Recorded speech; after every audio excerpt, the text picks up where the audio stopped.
Frida shivered, pulling her coat close to her body. The well-worn fabric did nothing to keep out the chill. If only she'd been able to wear her better coat, but then her step-father would have known she was up to something. Not that the other coat was much better. It had only cost 2 bob on the second-hand stall down the market, but it was a little more presentable than the threadbare rag she wearing now. At least she'd been able to put a few clothes in a battered suitcase she'd picked up cheap and hidden in the coal bunker until she made her getaway from home. She shuddered as she thought of the past week, trying to pretend that nothing was amiss. The morning the coppers came, knocking on their door, she'd almost fainted with the shock. To be told her 16-year-old brother had run away from Borstal was bad enough, but when the police asked if she knew where he was, it put the fear of God into her. She'd never been in trouble in her life, and there they were asking her about her brother and if she knew a chap called Jed Jones who had got away with him. As if she'd tell them anything. Thank goodness Lenny's letter had arrived in the early post and her stepfather was still sleeping off the excesses of the night before. Frida pulled the letter from her pocket and scrutinized his words, looking for more clues as to where he could be. Lenny hadn't said where he was, but the postmark on the letter said as clear as day, Erith. Frida had to go into the library and ask for help to find out where it was. The librarian had been very kind, pulling out a map of England and a couple of books that listed towns. She could see that it was on the shores of the Thames in Kent and was a busy area, with factories, pubs and lots of shops.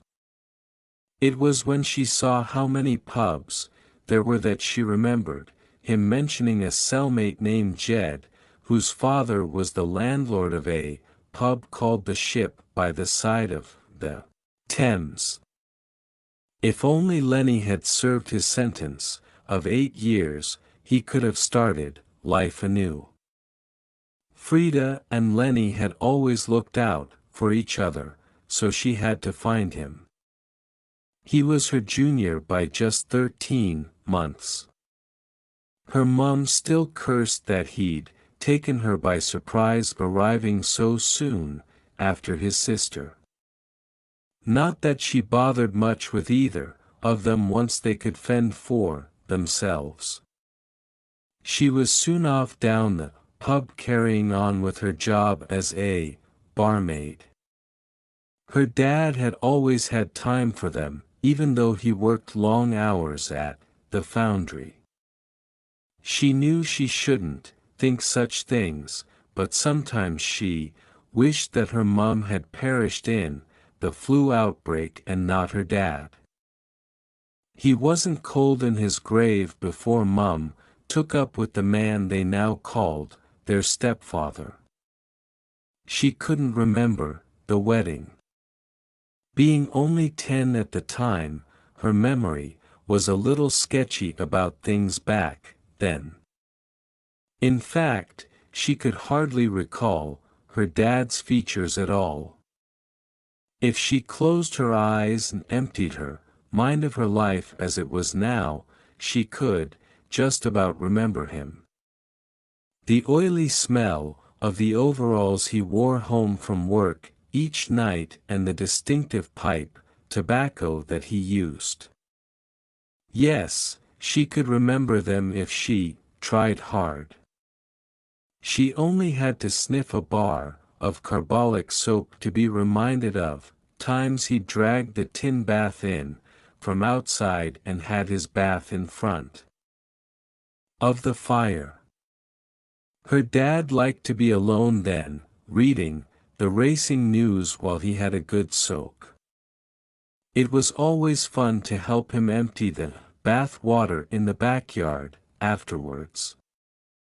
It were 10 a penny where she came from, and it shouldn't be any different in a town so near to London, especially with it being close to Christmas too. Perhaps once the warmer weather came along and she had a few shillings to her name, she could catch a train to the seaside or even go on a charabanc trip. That would be exciting. The train jolted to a halt at Woolwich dockyard, letting out a stream of early morning workers. Frida scrubbed the yellow, smoke-covered window with the cuff of her coat and peered through the clear hole. Perhaps, if she was lucky, she'd see Lenny. He had to be somewhere in the area. He may have found work here, as it was on the train line from Erith. She knew he'd find work in Lodg Hings to try and keep his head above water.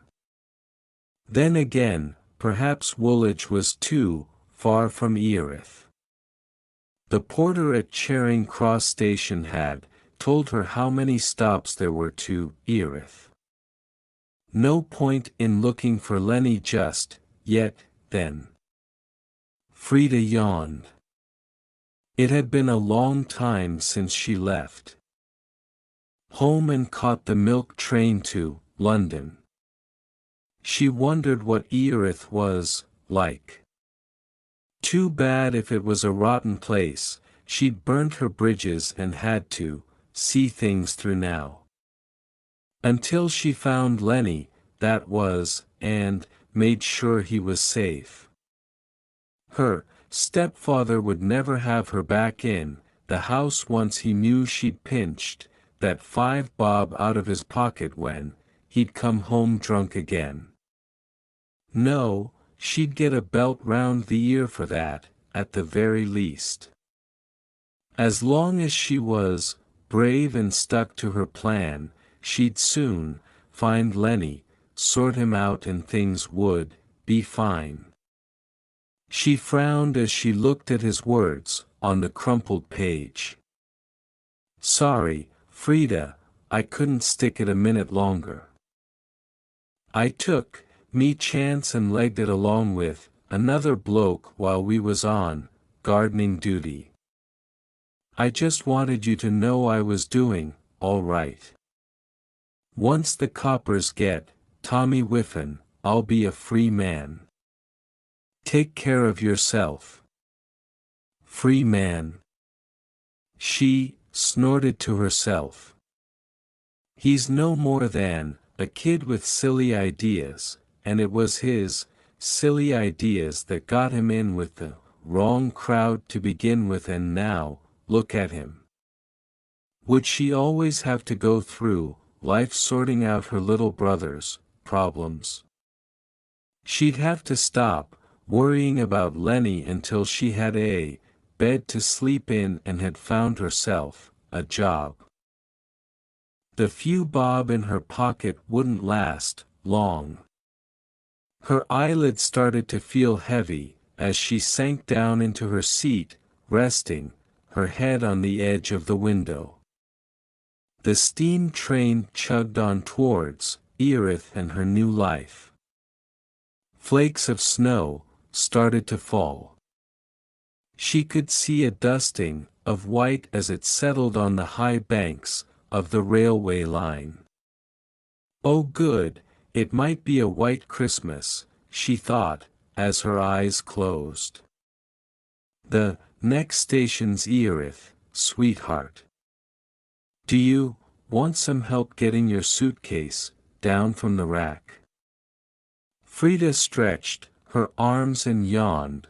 The older woman sitting opposite her had been a big help when Frida had climbed aboard the train, not sure if she was heading in the right direction. Thank you, I think I can reach it, but mind your head. She tugged at the case, and it slid to the seat below with a thud. Porter took her case as she climbed down from the carriage. "Thank you. Where can I find the High Street?" "Straight out the door, miss, and walk up the pathway over there. You'll see the start of the shops, across the road." "Will there be somewhere I can buy a local paper, at the top of the path?" "There's a newsagent's shop and bit of a cafe as well. They do a good sausage sandwich, if you're peckish." Frida thanked the porter and headed towards the town. She could do with a bite to eat but had to be careful with her money until she'd found herself a job and had her first pay packet. Tall, elegant Victorian buildings appeared as she reached the top of the pathway. Shops of all kinds stood side by side with banks and other important-looking offices, their names etched into the glass windows of impressive-looking facades. Rows of houses faced onto the railway line with ornate tiled footpaths, their steps leading up to large front doors, with polished brass door knockers. Even through the swirling snow and smoke from a passing steam train, Frida could see it was a mite posher than where she'd come from. As long as that didn't mean lodgings were expensive. She crossed her fingers that there was a poorer area of the town that would suit her pocket. It was nice to look at, but the likes of her couldn't afford posh houses with brass door knockers. She hoped she'd made the right decision in coming to Erith. In the end, she did go to the cafe. She'd managed to pick up a copy of the Erith Observer and needed somewhere to study the rooms to let as well as the job columns. The place was almost deserted, which suited Frida, as she felt scruffy and untidy for such a fine-looking town. However, looking around at the shabby cafe, with its nicotine-stained walls and scuffed tables, perhaps she would be more welcome than she imagined. The woman who'd served her was slowly wiping tables to pass the time. "I've not seen you in here before. New to Erith, are you?" Frida smiled to herself. So that's how the locals pronounced Erith. It did sound strange. "I've just arrived by train. I've never been here before. It looks like a nice place to live. There's bits of good and bits of bad, you just has to know where to look," the woman said, wiping her hands down her grubby apron. "What can I get you, love?"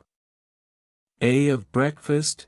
Frida checked the coins in her purse, and then peered at a few words chalked on a board behind the counter.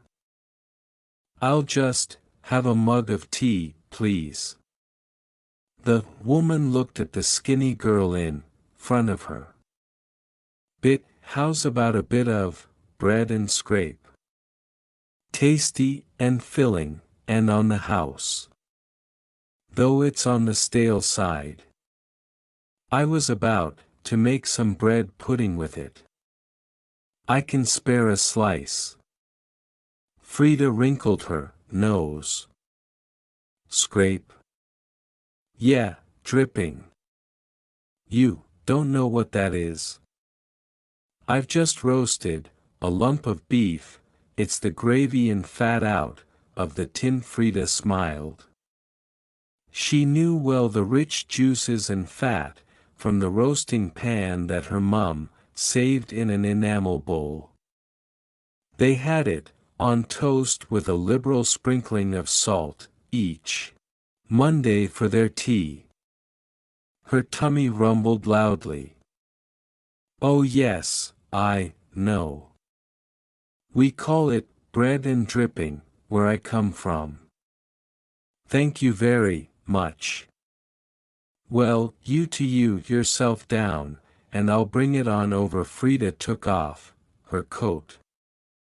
It wasn't that warm in the cafe, but she knew she'd never feel the benefit of the extra clothing when she went out into the fast-falling snow if she kept it on while she had her meal.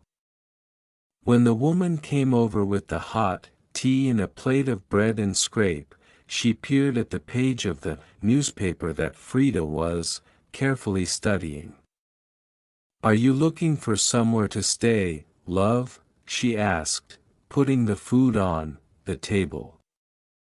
Frida, confused by all the unfamiliar street names, nodded her head.